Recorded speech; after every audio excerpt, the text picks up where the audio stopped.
Afrique des libertés, bonsoir. Voici la lecture que je voudrais vous donner du texte d'un éditorial que j'ai écrit aujourd'hui à l'adresse de la presse géopolitique internationale, mais dont j'aimerais vous faire entendre la teneur. Il est intitulé « Le duel franco-russe a davantage lieu en Afrique qu'en Eurasie ». Le nouveau chef d'état-major de l'armée française, anciennement chef d'état-major particulier du président français, vient d'annoncer urbi et orbi que les Français devraient s'attendre à un choc avec la Russie dans les 3 ou 4 prochaines années. Dans sa déclaration, le général Fabien Mandon n'a pas manqué d'ajouter que de nombreux petits chocs tests entre les deux forces ont déjà eu lieu, notamment à travers des proxies. C'est cette précision qui inspire la thèse majeure de notre présente chronique. Nous nous efforcerons dans les lignes qui suivent de montrer que, contrairement aux apparences, la montée en tension du langage diplomatique du gouvernement Macron contre le gouvernement russe de Poutine ne trouve pas ses véritables fondements dans la guerre russo-ukrainienne. Les véritables causes de ce duel, de plus en plus rude, sont à trouver dans la compétition des puissances eurasiennes en Afrique. Notamment, il faudrait creuser dans la faillite du modèle néocolonial français, monté par le général de Gaulle à l'issue de la pseudo-décolonisation des anciennes colonies et anciens territoires français dans les années 60, pour comprendre les raisons majeures de la fragilité et de la fébrilité française face au renouveau et à la montée en puissance des relations russo-africaines. En effet, le duel franco-russe actuel a toutes les allures d'un conflit eurasiatique, dû à l'alignement de la France derrière les positions de l'OTAN, véritable parraine de l'Ukraine, dans sa volonté d'expansion au détriment des grandes puissances eurasiatiques que sont la Russie, la Chine, l'Iran, l'Inde et la Corée du Nord. On pourrait ainsi schématiser le conflit diplomatique franco-russe par la solidarité affichée de la France envers l'Ukraine, considérée comme victime innocente de l'invasion militaire russe en février 2022. On pourrait dans la même veine faire droit à l'explication officielle de l'implication forte de l'OTAN, Union européenne comprise, dans la guerre contre la Russie, au nom de la souveraineté territoriale des nations coulées dans le marbre du droit international onusien. Mais ces deux explications ne résistent pas longtemps à la critique. S'il est établi que depuis l'effondrement de l'URSS en 1991, l'OTAN n'a eu de cesse, contrairement à ses promesses de neutralité faites au régime Gorbatchev, de pousser ses tentacules aux portes de Moscou, la volonté russe de stopper la progression hégémonique de l'OTAN jusqu'aux portes de Moscou relève de la légitime défense. Le défunt pape François Ier défraya la chronique au début de la guerre russo-ukrainienne en 2022 en affirmant publiquement que cette guerre était la faute de l'OTAN et qu'elle n'aurait pas eu lieu si l'OTAN n'était pas venue, je cite le pape, aboyer aux portes de la Russie. Quant au sacro-saint principe de la souveraineté des États, les puissances européennes et plus largement occidentales, dans leur histoire de conquête, de traite humaine, de colonisation, d'invasion et d'agression massive d'États étrangers, notamment au nom de la doctrine de la guerre préventive, sont loin d'en être exemplairement respectueuses. L'Afrique n'aurait jamais été soumise aux traites.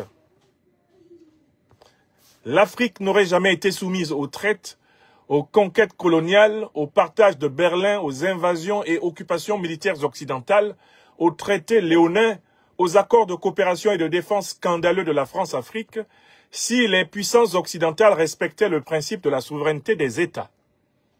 En dernière date, les saccages occidentaux de l'Irak, de la Syrie, du Liban, de la Palestine, de la Libye, de la Somalie, du Sahel, à travers les terreaux impérialistes, de la RD Congo ou du Mozambique, à travers les États proxy de l'OTAN et à travers des groupes surnommés djihadistes, n'auraient jamais eu lieu si les puissances occidentales respectaient la souveraineté des États.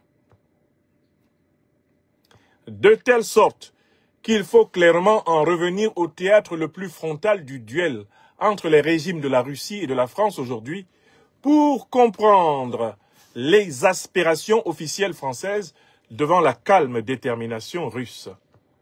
En effet, depuis le XIXe siècle, la France, contrairement à la Russie, s'était emparée par des conquêtes coloniales barbares de nombreux territoires en Afrique du Nord, en Afrique de l'Ouest, en Afrique centrale et dans les îles des océans Atlantique et Indien, y compris en Amérique et en Asie. Par la magie de l'accaparement colonial, la France, devenue une puissance océanique, avait comblé son handicap territorial face à l'immense Russie continentale. C'est ainsi que la France, à travers ses départements et territoires d'outre-mer, est aujourd'hui présente sur tous les continents du monde. Cet empire colonial, même après la décolonisation, est demeuré sous influence française, soit à travers l'influence culturelle de la francophonie, soit à travers l'occupation des territoires par des camps militaires français, soit à travers l'arraisonnement de plusieurs économies coloniales africaines sous la férule du franc CFA et de la Banque de France, soit encore à travers des déstabilisations ayant pour but l'imposition de valets du néocolonialisme français à la tête de nombreuses ex-colonies ou territoires sous tutelle française d'Afrique.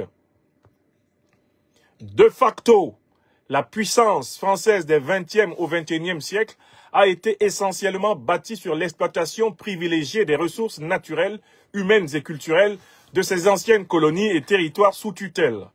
Bien que les statistiques officielles françaises aient toujours mis un point d'honneur à minorer, à réduire l'apport du commerce franco-africain à la richesse de la France, les nombreux scandales de la mafia nommée France-Afrique ont fini par dévoiler l'évidence de la dépendance française envers l'exploitation abusive de l'Afrique. De telle sorte que les célèbres propos de l'ancien président français Jacques Chirac sonnent comme une lapalissade devant la montagne de faits scandaleux de l'exploitation éhontée des richesses africaines par les multinationales d'État françaises. Bolloré, Total, Bouygues, Areva, Orange, Orano, pour ne citer que quelques-unes des plus tristement célèbres sur le continent noir. Le président Chirac, grand exploitant des richesses africaines, avouera en effet. Citation. On oublie seulement une chose, c'est qu'une grande partie de l'argent qui est dans notre porte-monnaie vient précisément de l'exploitation depuis des siècles de l'Afrique, pas uniquement, mais beaucoup viennent de l'exploitation de l'Afrique. Alors, il faut avoir un petit peu de bon sens, je ne dis pas de générosité, de bon sens, de justice pour rendre aux Africains, je dirais ce qu'on leur a pris, d'autant que c'est nécessaire si l'on veut éviter les pires convulsions ou difficultés avec les conséquences politiques que ça comporte dans un proche avenir. Fin de citation. Or, c'est dans cette Afrique longtemps vache à lait de la France que la Russie est repassée à l'offensive depuis quelques années, renouvelant sa mémoire de camaraderie de lutte anti-impérialiste au cœur des Africains et proposant, à l'instar de la Chine, un partenariat gagnant-gagnant dans tous les domaines aux États africains. Des années 40 aux années 80, en effet, l'Union des républiques socialistes soviétiques, URSS, était aux côtés de nombreux mouvements de libération anticolonialiste en Afrique, et la Fédération de Russie sous Poutine a su efficacement réactiver les souvenirs des tranchées de la camaraderie anti-impérialiste partout où la mémoire de cette solidarité a survécu à travers le continent africain. Mieux encore, trouvant les États africains confrontés à une nouvelle vague de déstabilisation conçue par l'OTAN et ses alliés moyen-orientaux au début des années 2000, sous le couvert de soi-disant organisations djihadistes qui ne sont que ses propres mercenaires, la Russie a su prendre fait et cause pour la lutte antiterroriste des États africains, exactement là où la France, l'Union européenne, l'ONU ont lamentablement échoué, faute de réelle volonté d'écraser leurs propres suppôts. C'est ainsi que la Russie a notamment aidé le Mali, le Burkina Faso et le Niger à se débarrasser des troupes françaises nuisibles à la souveraineté de ces pays. Mais est aussi au cœur de leurs efforts d'autosuffisance sécuritaire, alimentaire, industrielle et économique dans le cadre d'un partenariat gagnant-gagnant plébiscité par la majorité des masses populaires africaines. Au passage, Ce sont de nombreuses sources d'approvisionnement de la France en matières premières stratégiques qui tarissent. Le pétrole, le gaz, l'or, le manganèse, l'uranium, le diamant, etc., qui coulaient à flot innombrables des sous-sols de ces pays vers les réserves industrielles françaises ont tari.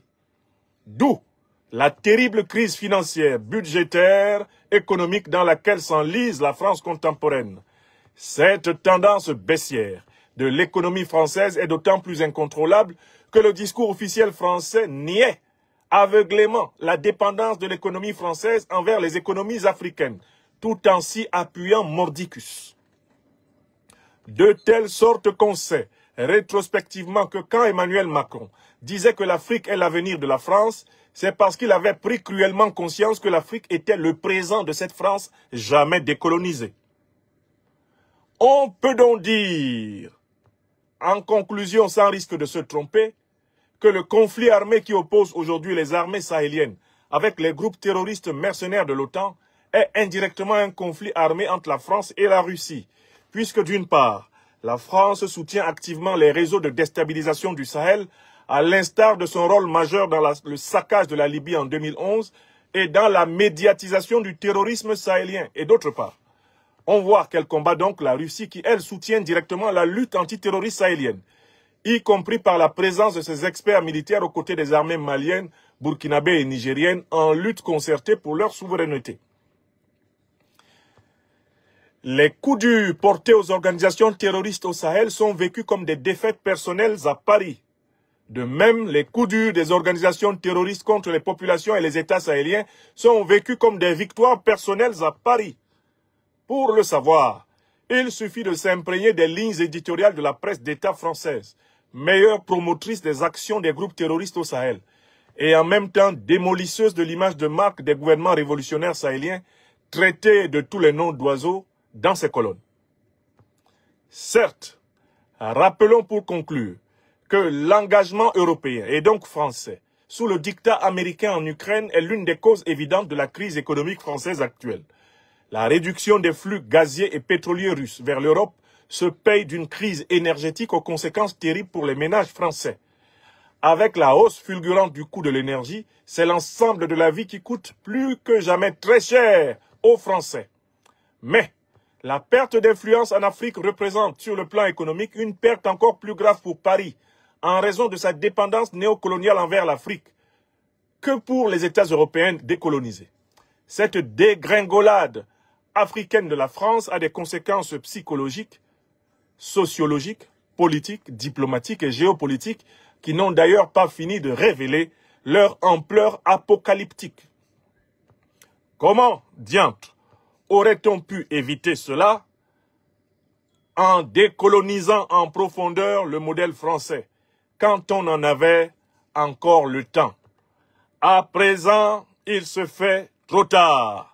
L'Afrique a tourné le dos au siècle de condescendance, d'arrogance, de mépris et d'exploitation que la classe politique française n'a que trop longtemps été incapable par elle-même d'interrompre. Ainsi va le monde. Fin de l'éditorial que je voulais vous proposer. Je vous remercie de l'avoir massivement partagé. La France a proposé de reprendre son partenariat avec le Niger. Cette fois-ci, ce sera sincère pour le bonheur des Nigériens. Le Niger a répondu que le bonheur qu'il pourrait apporter aux Nigériens est de rester très loin du Niger et surtout de s'occuper des problèmes des Français.